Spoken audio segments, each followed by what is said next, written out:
Récemment, c'était le 14 juillet, le jour où chaque année les Français fêtent la Révolution française, quand le peuple français a guillotiné la monarchie parce qu'ils dépensaient trop pour leur coiffure. Votre révolution a eu lieu 13 ans après celle des États-Unis. Et depuis, la France est toujours une quinzaine d'années en retard par rapport aux USA.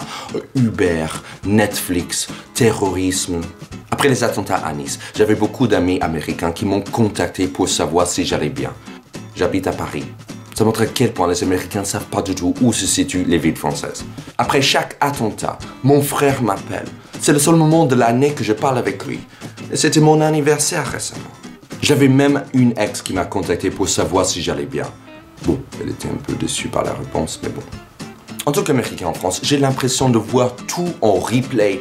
Maintenant, c'est l'épisode où vous êtes attaqué par le terrorisme. Alors vous allez déclarer la guerre contre le terrorisme et vous allez voter à droite et finir par envahir le Moyen-Orient.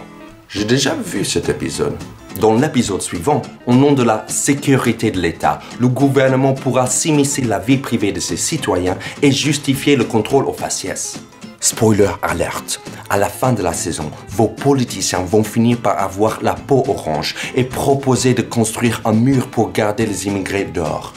Même avant qu'on ait nettoyé le sang sur la promenade des Anglais, François Hollande a annoncé que la France allait attaquer la Syrie à nouveau. Pourtant, il s'avère que l'homme responsable n'avait rien à voir avec Daesh. Face à la haine et la violence, il faut qu'on s'inspire de gens comme Gandhi, Martin Luther King, Luke Skywalker et pas de bif de retour vers le futur. Mais la France n'arrivera jamais à éradiquer le terrorisme. Ça fait 15 ans que les Américains essayent et ils n'arrivent pas. Et nous, on a Bruce Willis. Pardon, Bruce Willis. Mais la plupart du temps, ce sont des résidents ou des citoyens français qui ont commis ces actes terroristes. Donc c'est pas qu'il y ait des extrémistes là-bas qui est un problème pour la France, c'est le fait qu'il y ait des extrémistes ici qui s'identifient à leur lutte. Dans les années 70 à New York, un serial killer,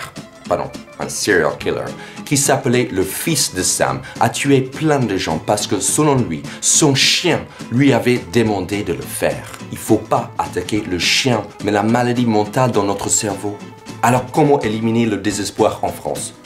J'ai aucune fucking idée. Je ne suis pas du tout spécialiste, alors je ne vais pas prétendre avoir la solution. Je sais juste que la guerre contre le terrorisme ne marche pas. Je sais ça juste parce que je viens des États-Unis, où malheureusement, on a une saison d'avance.